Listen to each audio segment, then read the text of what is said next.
Welcome to Business Amplified with host Kevin A. Dunlap. This podcast is for small business owners aiming to amplify their enterprises.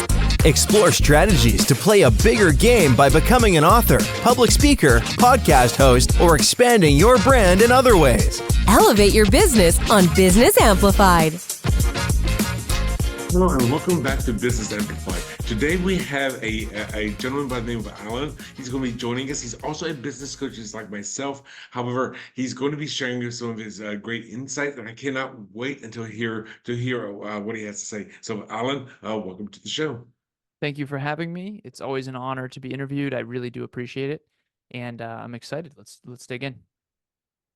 So Alan, tell us a little bit about yourself. Who are you? What is it that you do, and why is it that you do what you do? So I think the messenger matters as much as the message. So I'm grateful that you asked the question. I have a short version, I have a mid version, I have a long version. I know that we only have a half hour here, so I'll go with the short version. Who am I? So when I was 2 years old, my father passed away in a car accident when he was 28. I had a stepfather from age 3 to 14. I had an older sister and a mom. My mom was a stay-at-home mom, and then my stepfather came into the picture. At 14, my stepfather left, and when he left, he also sort of took his family with him. My mom and her sister got into an altercation where we kind of got ostracized from that side of the family. And my birth father's side of the family, we kind of didn't talk to that much because we were sort of pretending to be a family unit, I guess I should say. And so we went from pretty well off. My stepfather did well financially, but when he left, he took 90% of the income with him. So after that, we went from, boats and ski trips and snowmobiles and that kind of stuff, doing very well financially, I should say, to I don't know how I'm going to go to college, and we don't have a lot of money. And so I bootstrapped my way through high school, and I got straight A's, and I worked really, really hard to get as many scholarships and financial aid as I could to go to my dream college. My dream college, ever since I was 10 years old, was Worcester Polytechnic Institute. It's called WPI, and it's a tech school, kind of like a mini MIT. It is one of the best technical schools in the world, and I'm very grateful I got to go there.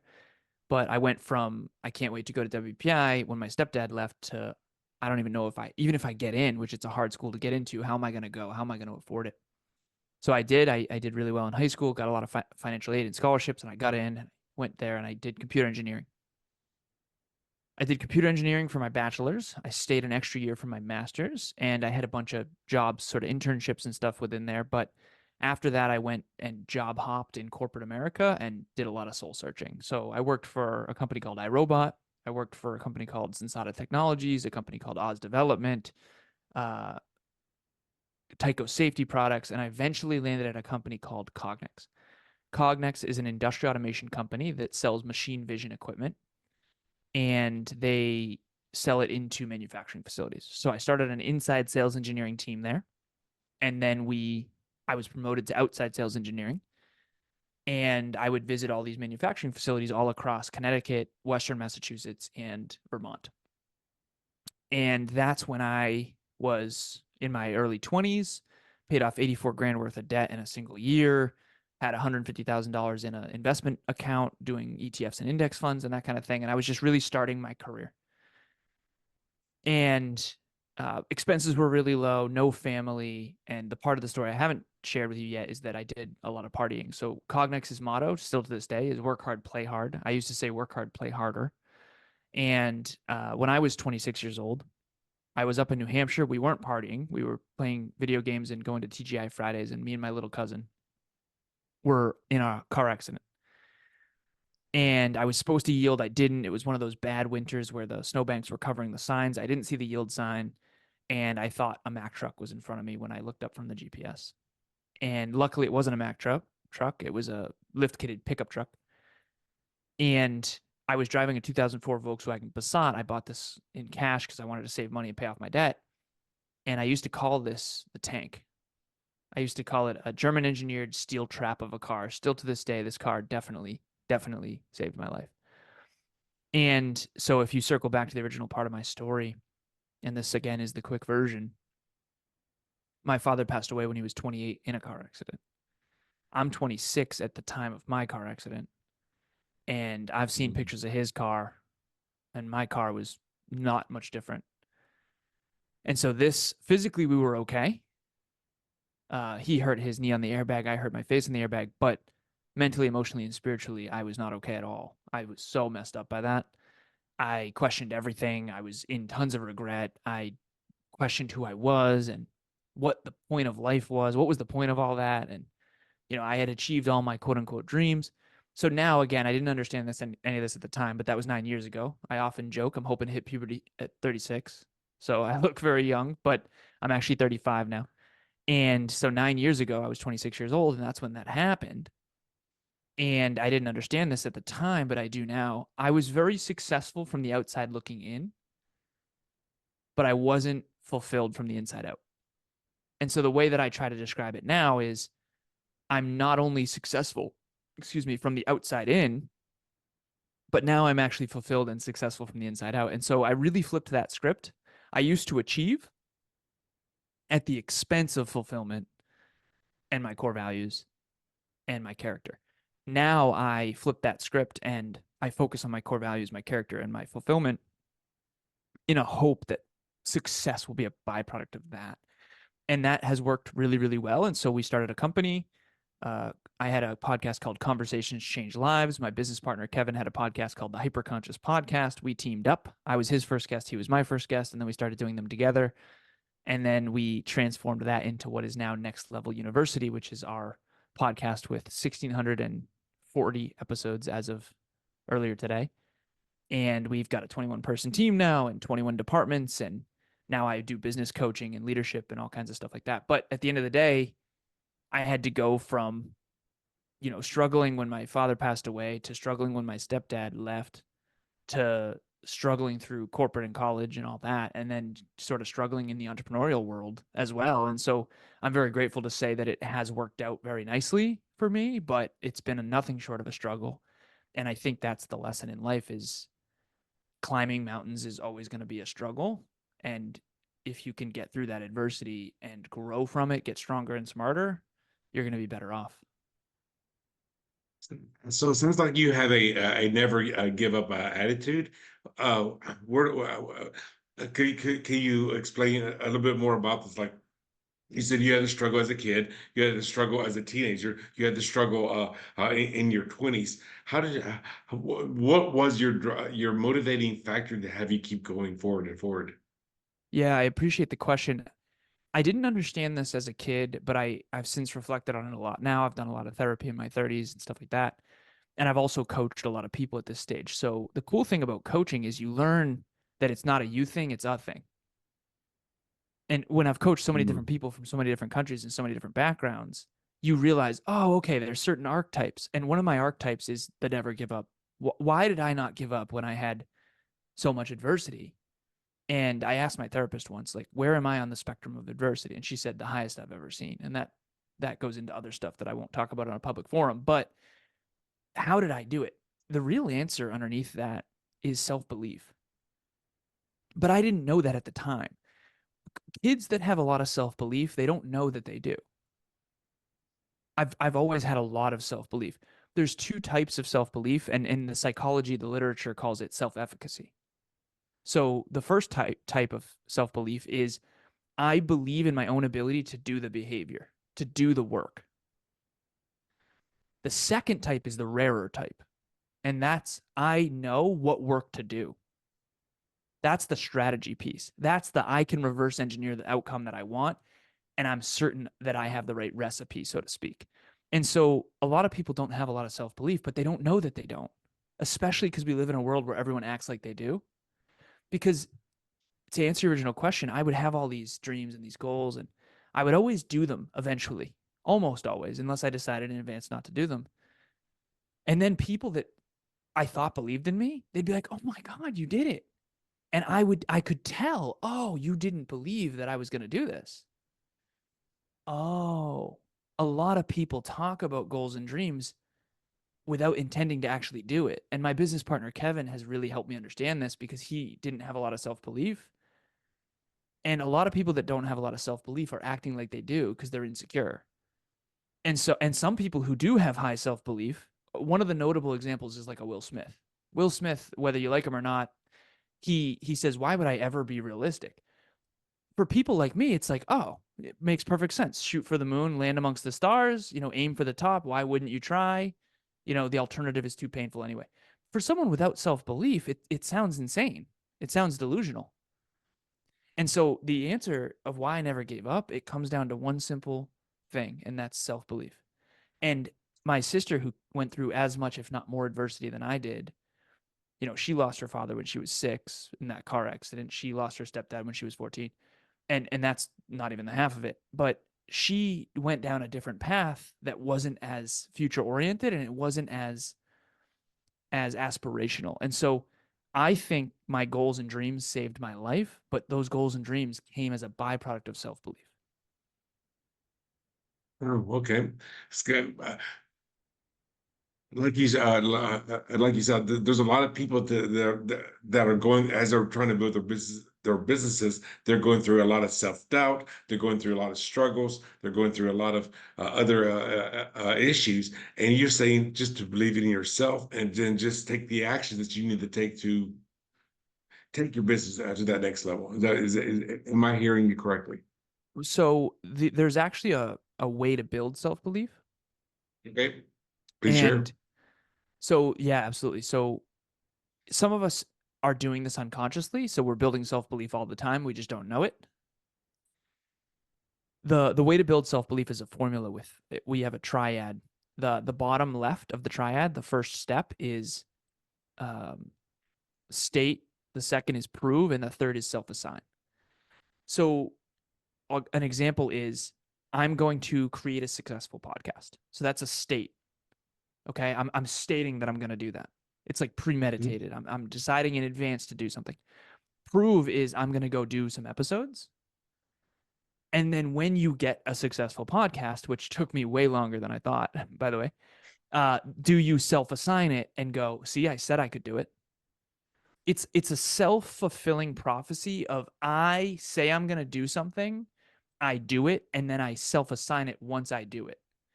What I've found is a lot of people aren't doing that. A lot of people are stumbling upon outcomes and they don't know how they created them. So they don't build self-belief. Okay.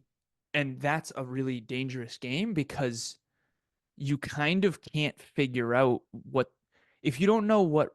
So for example, if I sound arrogant to anyone out there listening, it's only because I have self-belief and you might not, and that's okay. Please don't villainize me. What I'm saying is, what if I decided to make chicken marsala and I'm certain I have the best recipe? I sound arrogant when in reality I just know how to do it. Whereas if you heard me talk about cars, I have no idea how to fix a car. I don't know anything about cars. See? I'm not arrogant there. I just don't know how to do it. Whereas in podcasting, we're 1,600 episodes in, we have 50 shows we produce. Like I know how to do it. So anything that sounds arrogant, sometimes it is. Sometimes people are just arrogant or overconfident, whatever you want to call it.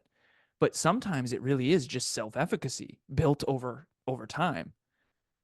And someone who's given, thousands of podcasts and speeches and coaching sessions at this point, it might come off as super confident, but remember, this is my one narrow area that I've done thousands of times. Whereas I'm not confident at all in tennis. I don't play tennis, so I'm not confident at all in tennis. And so we have to kind of understand that if we want to build self-belief, number one, there's global self-belief and then there's narrow self-belief.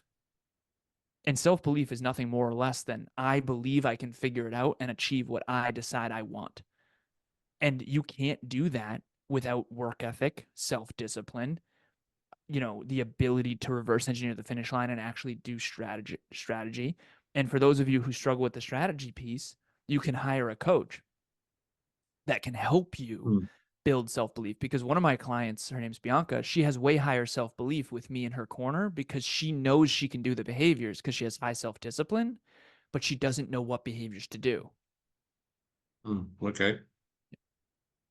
Well, I mean, one of the things there is that big difference between arrogance and self-confidence. Yeah. So, and you're saying self-belief, but also one of the things I would say would be self-confidence. And if you are good at what you do and you know that you're good at what you do, it does not mean that you have to be arrogant. It just means that you are, you know you are good at what you do. And what Alan was just saying is there's going to be areas that you have no idea what to do. Like he said, with tennis or with fixing a car, changing the oil or changing the alternator. He has no idea how to do that, and he's not pretending to be the expert in that area. So he's like, you know what? I am willing to relinquish control to somebody else. Yes. And I would go to when my car breaks down, I bring it to a mechanic because that's where they have high self-efficacy. Right. Right. And if someone wants to grow and scale their business online, they can come to me. I think that's kind of what the economy is built on, which is all of us have very high self-efficacy, high certainty, high self-belief, high capabilities, high competence in one narrow area. And I don't think that Honda should sell energy drinks, and I don't think Red Bull should sell cars. I think that we all need to understand where we're great and where we're not. And I think that it's really cool to live in a world where everyone's really awesome at their thing. The problem is in the personal development space, and it gets a little bit blurry when an actor starts talking about things they don't understand, but people think they do because they're good at acting or whatever, right? So I don't want Right. anyone to take anything I say at face value. I think it's important to constantly be downloading smart stuff from smart people and try to incorporate that into your own life through your own experience. But at the end of the day, if you want high self-belief, you can build it, and you just have to start small. One of the reasons why we crush our self-belief is because we shoot for goals that are way outside our competence zone. And then okay, let's say I want to start a successful podcast. If I expect to start a successful podcast in 3 weeks, I'm going to crush my self-belief when it's not going to happen. And so that's one of the reasons why a lot of people don't succeed, is because they have the wrong time perspective. They have the wrong approach, or they have the wrong expectations. If you're expecting a podcast to be successful 5 episodes in, you're in trouble no matter how good you are. Right. And that's why the coaching piece comes in, and you talk to someone who has a successful podcast. And if they're honest with you, and that's the key, they have to be honest with you, because a lot of people buy followers and buy listens and buy reviews, and it's a fugazi out there for sure. It's brutal. But if they are honest with you, they'll tell you, no, it takes years to build this. And so what I don't want people to do is crush their own self-belief by shooting for level 10 goals when you only have level 1 competence. When you have level 1 competence, you want to shoot for level 2 goals. And then you'll create level 2 competence.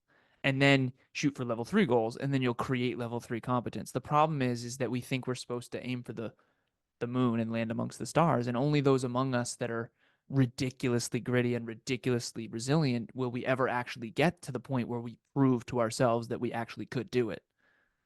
Right. Yeah, and I absolutely agree with you there, Alan. Is that there's so many people who are like you said, they're shooting for the moon to aim for the stars, and they're like I said, maybe they're going to become an author and say, I want to become a best-selling author in my first 2 days as an author. Like, why would anybody even buy your book? They don't even know who you are yet. I mean, it's so. I definitely agree with you where you're coming from on that aspect. Now, let me ask you this: as as a business coach, when you were starting out, or maybe where you're right now, what have you seen has been some of your biggest challenges, and how did you overcome those challenges? The biggest challenge for me has been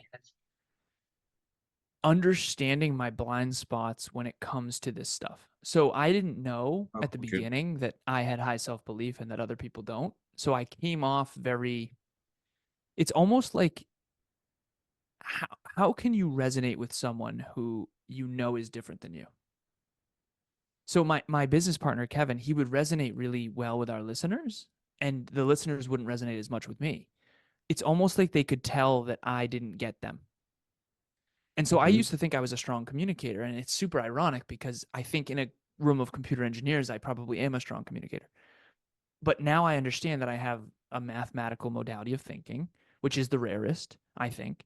I think very strategically, very long term. I have high self belief. I reverse engineer every finish line. I've never ever taken an action without thinking about it in advance and every possible outcome. And so I'm just very weird. And I think that, statistically speaking, weird. And I think that it's hard to. So my goal with Next Level University was to bring holistic self improvement to the masses. In my head, it was, I grew up in an environment with zero self improvement and no personal growth, no personal development whatsoever. And it caused a lot of suffering. And a lot of people didn't have goals and dreams. They were just stumbling upon fun and whatever. And it caused a lot of suffering. And so my belief system is, I think that the world would be a better place if everyone focused on their own self-improvement. Let each of us sweep our own porch and the whole world will be clean, kind of thing. And so I wanted to build a business on that. And that was very naive in hindsight, because one of the things that self-improvement requires is self-belief, and self-belief is not very high in most people. And so the hardest challenge that I've had on this journey is understanding where I'm different and why I'm different in that way, and then still having the credibility to speak into the lives of people that have a very different experience. Oh, and I know, because I currently live in Raleigh, North Carolina. When I lived on the West Coast, personal growth, personal development was something actually that people sought out. Yeah. On the East Coast, maybe not so much. Yeah, yeah. And I'm on the and East I Coast as well, so I see you. Yeah. I'm in Massachusetts, so. Okay, but when I lived in Las Vegas, I mean, I started taking a lot. And back in 2010, I started taking a lot of personal growth and personal development courses, Nice. and all of that is focused like, hey, I can be better. I can be better for for myself as well as for my community. One of the things I wrote about in my second book is that a lot of people are of the concept of, if I have this, then I'll do this, then I will finally be happy. Have do be. They come from the have do be personality. However, once you start getting into personal growth and personal development, it's actually, you realize that is in the wrong order. It's more of the, I need to be this first, then I'll do the action that it takes, and then I will actually have what I wanted to have. Mm-hmm. And it's like, so I have to, so it comes from the concept of be, do, have, which is Yeah. counterproductive of how a lot of people in the rest of the world thinks. So, and I see that you agree with me, because for those of you that are not watching the video, I'm shaking the head most Yeah. vigorously, yes. So, Yeah. so tell me a little bit about this be, do, have that you were resonating with. Well, and that's the thing, right? Like I used to say, I achieve at the expense of fulfillment. Right? At the Okay. beginning, prior to my car accident at 26, that was I'm going to shoot for this thing and then hope that it makes me fulfilled, instead of, I'm going to focus on my own personal development, my own holistic self-improvement, and then I'm going to be fulfilled, and then success will be attracted to me. And I think it's kind of both, right? You obviously have to pursue as well as attract. It's yin and yang. You can't just sit in a room and meditate about your dreams. You have to do some things. But I do believe that I always think of everything as a spectrum. I think of everything as 0 to 10. And I think of everything in a bell curve. You know, some of us are on the extremes, and we need to drive to 5. We need to center up. And so, for example, everyone out there right now, and this is why podcasting is so hard. I don't know who I'm talking to necessarily. Some of you are working too hard and need to rest more in order to achieve your goals and your dreams. Some of you are resting too much and need to work harder to achieve your goals and dreams. It depends on the goal. It depends on the person. It depends on which one you prioritize. So my beautiful girlfriend, Emilia, she needs to focus on R&R because she's such a workhorse. Because if she doesn't do R&R, she'll burn out. Most people are not working enough, in my honest opinion. But again, enough is relative based on what dreams you have. I have one client who wants to be a billionaire. Listen, I'm sorry, but if you want to be a billionaire, you have got to work for the next several decades, and you can't miss a trick. If you want to be XYZ, you're going to have to, and that's the one thing that I'll share with you, is you have to be it in advance before you'll have it. The problem is most people don't know what they have to be in advance. They see the surface level I would love to be like that. I would love to be like that. But they don't understand the responsibility and the roles underneath that actually created it. And so in coaching, that's ultimately what it is, which is, hey, you think you want this. Trust me, you don't. Because what it's going to require of you is going to take away from everything you value. If you want to be a Right. multi-billionaire and you also want to get your kids off the bus every day, like, I'm sorry, that's not going to happen. It's not going to happen. Right. And despite what certain books like the 4 Hour Work Week might claim, right? And it's very important for people to understand that. But at the end of the day, all that matters to me is that everyone is in alignment with their own calling, their own goals, their own dreams. Your whatever mountain you're climbing, and the only way to get stronger and smarter is to climb something. You have to climb a mountain. You have to. Otherwise, I mean, this is why when people retire, they tend to get complacent. And a lot of times people end up actually passing away younger than they should after they retire because they're not as engaged, they're not as ignited, they're not climbing anything anymore, and things degrade. There's a scientific term called entropy. Everything falls to entropy.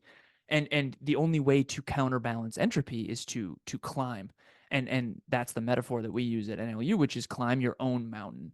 And there's a star at the top of that mountain, and you're gonna it's an infinite game. You never really get there. Some of us are climbing Mount Everest, some of us are climbing Mount Wachusett. Some are big mountains, some are small mountains, some are medium mountains. And the key is that you're climbing and that you're getting stronger and smarter, and that it's your mountain and not your mom's or your dad's or your society's. Climb your own mountain, your own career, in alignment with who you aspire to be and what you really want. And I think that's kind of the through line of all of my work is don't let me tell you what you should shoot for, but if you're going to shoot for this, trust me, this and this is going to be required. Well, and as you were just alluding to, well, depending what your goals and desires are, there are going to be sacrifices along the way. Yeah, if you want Always. to be a multi-billionaire, yeah, that could be achievable, but you do have to give sacrifices in other places. You can't be, I want to make my kids breakfast every morning. I want to pick them up at 3 o'clock every afternoon. I want to spend 4 to 5 o'clock, taking them to the gym or whatever extra curricular the activities that they're doing. You have to give sacrifices. I mean, even look at it. Say Elon Musk. He went from poverty to whatever he was, but he had a lot of sacrifice. Same thing with Sir Richard Branson.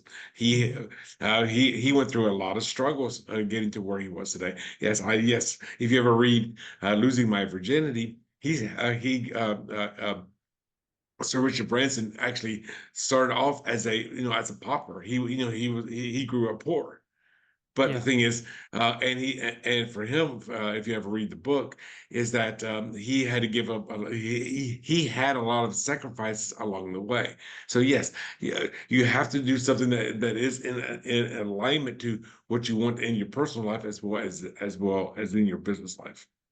100%. And we have I actually just wrote a blog called How to Create and Sustain Success. It's on my LinkedIn. And it has what we call the 5 S's of success. So the first one is sacrifice, to your point. Right? The second one is struggle. The third is suffer. The fourth is success. And then you're not done. The fifth is sustain.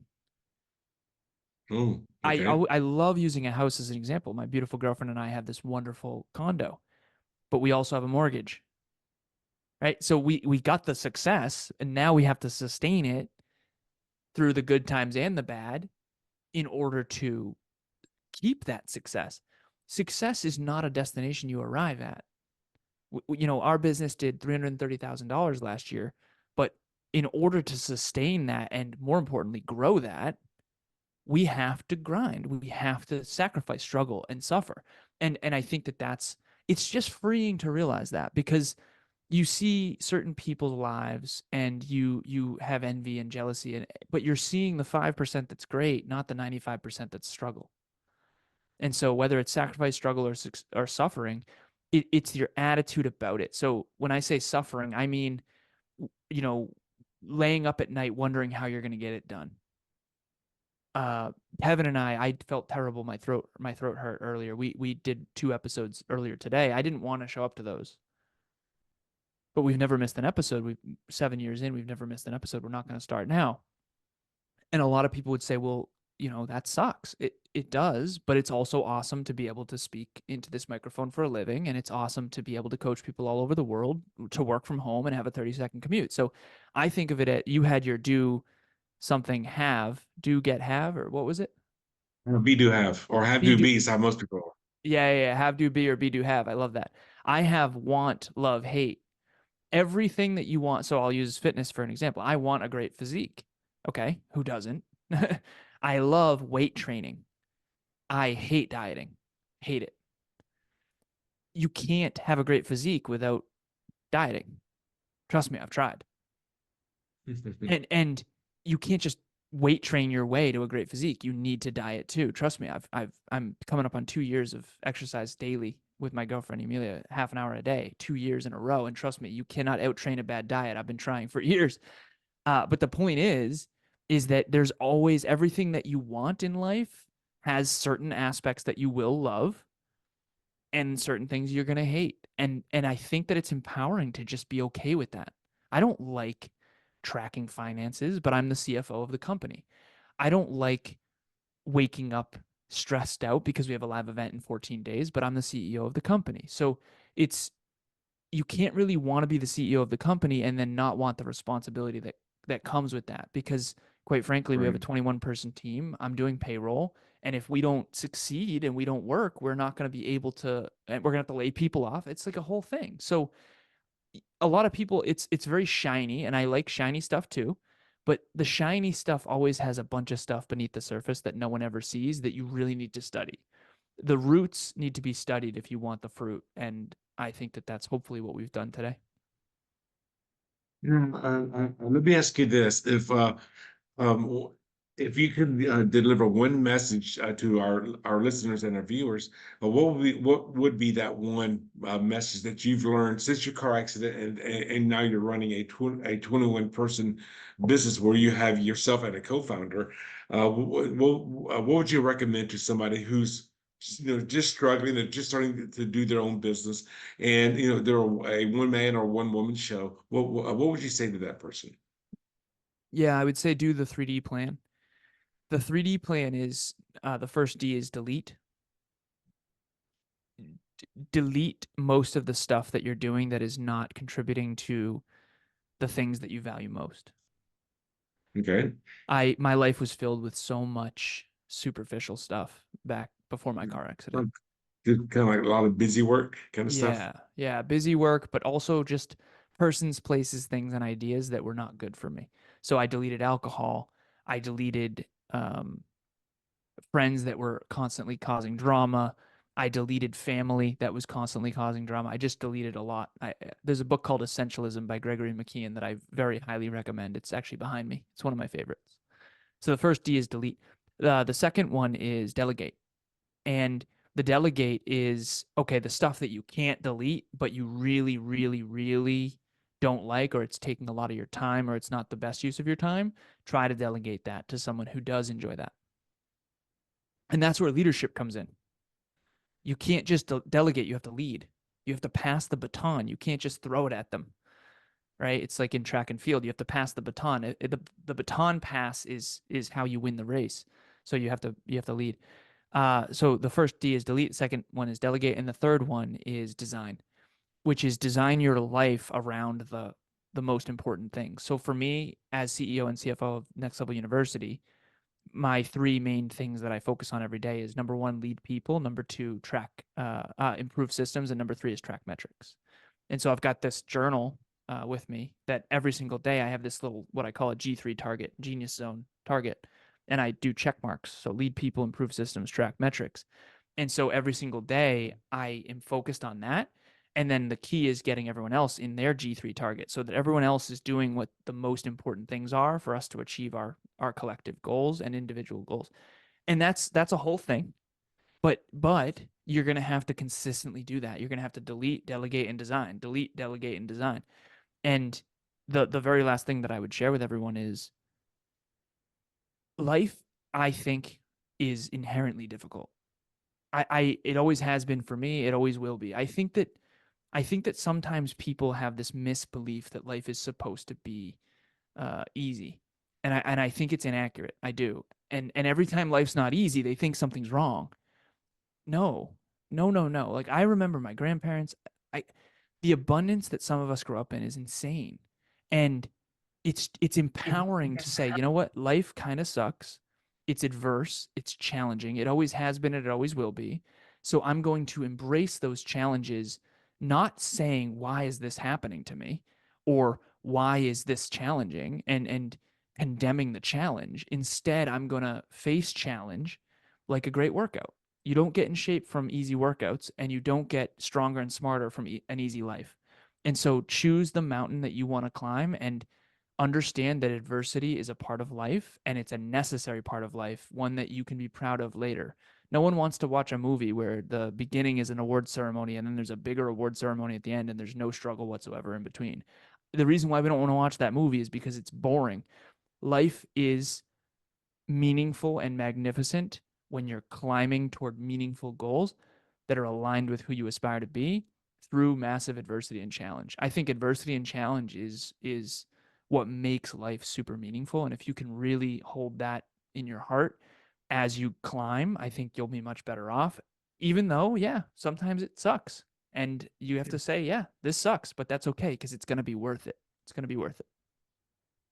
Well, like what Alan was saying right there is sometimes those biggest challenges, if you just reframe them as being your biggest opportunities, because that's where you're going to be learning from. That's where you're going to be growing from. Are those big challenges? I want to share with some of our listeners, like one of the biggest challenges that I had. I was 18, 19 years old. I joined the United States Navy to go into the nuclear power program. And then while I was in my boot camp and then in my A school, I actually got kicked out of the nuclear power program on the day I graduated at my A school. The whole reason that I joined the Navy to begin was to go to the nuclear power program, and I got kicked out. And to me, it's like, what am I going to do for the next 3.5 years? And my whole life just changed from there.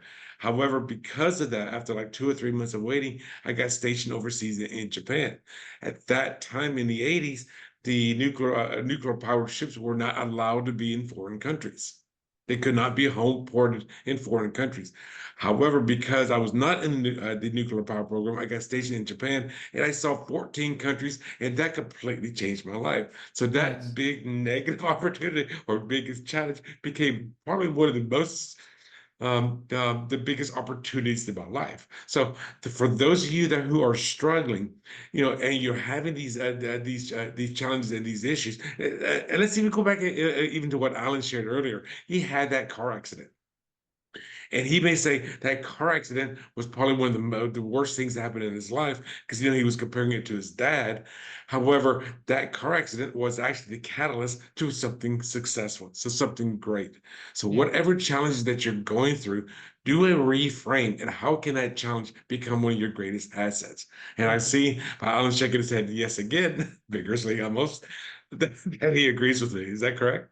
Yeah, absolutely. Your adversity becomes your advantage if you learn from it and become stronger from it. You can create a bigger, better, brighter future from every adversity if you choose an empowering meaning and take an empowering action. The problem is when we don't believe in ourselves, we get stuck because we don't Yeah. change, we don't transform. Adversity can either transform you or keep you stuck. And it's going to be self-belief that makes the difference. And it's going to be Yeah. your own empowering attitude about that adversity that's going to change the game. So, Alan, if somebody that's out there listening to what we're saying here, or they're watching us on YouTube, what is one of the best ways for the listener or the viewer to get a hold of you if they want to either talk with you about maybe you becoming their business coach, or maybe where they can learn something better? So, do you have a landing page or a website where they can sign on to be on part of your calendar, or anything along those lines? So if you are obsessed like I am with holistic self-improvement, health, wealth, life, and love, then Next Level University, spelled just like it sounds, is a podcast on all the platforms. You can check us out there. We do holistic self-improvement in your pocket from anywhere on the planet, completely free every single day. And so it's kind of like having a mentor in your pocket. And that's kind of what we needed when we were kids. So we created that, which is cool.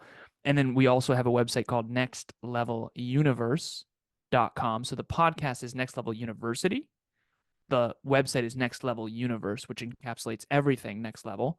And the reason we did that is not because it's a cool pun on words, although it is. It's because the person who has nextleveluniversity.com is asking for way too much money.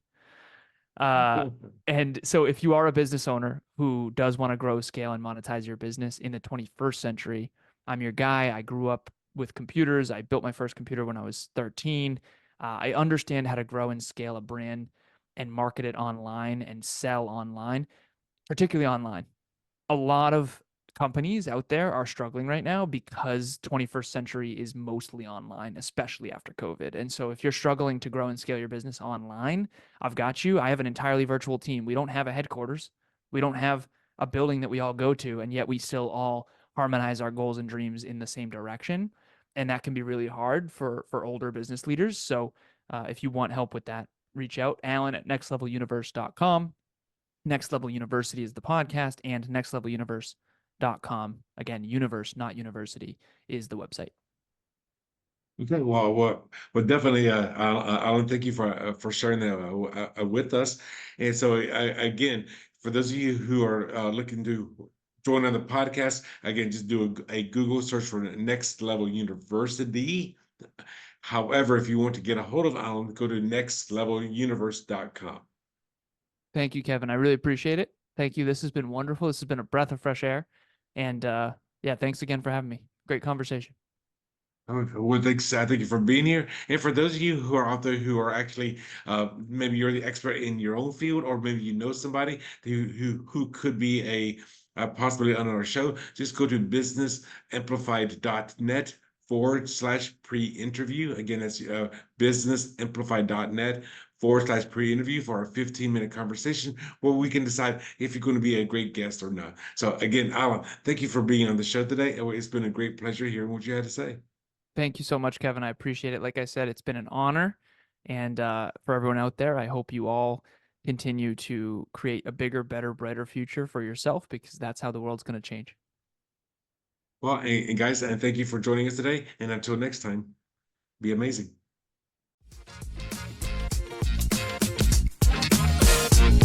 Thanks for tuning in to another empowering episode of Business Amplified with Kevin A. Dunlap. If you found value in today's insights, don't forget to subscribe, rate, and share the podcast. Keep amplifying your business. And remember, your success journey is our inspiration.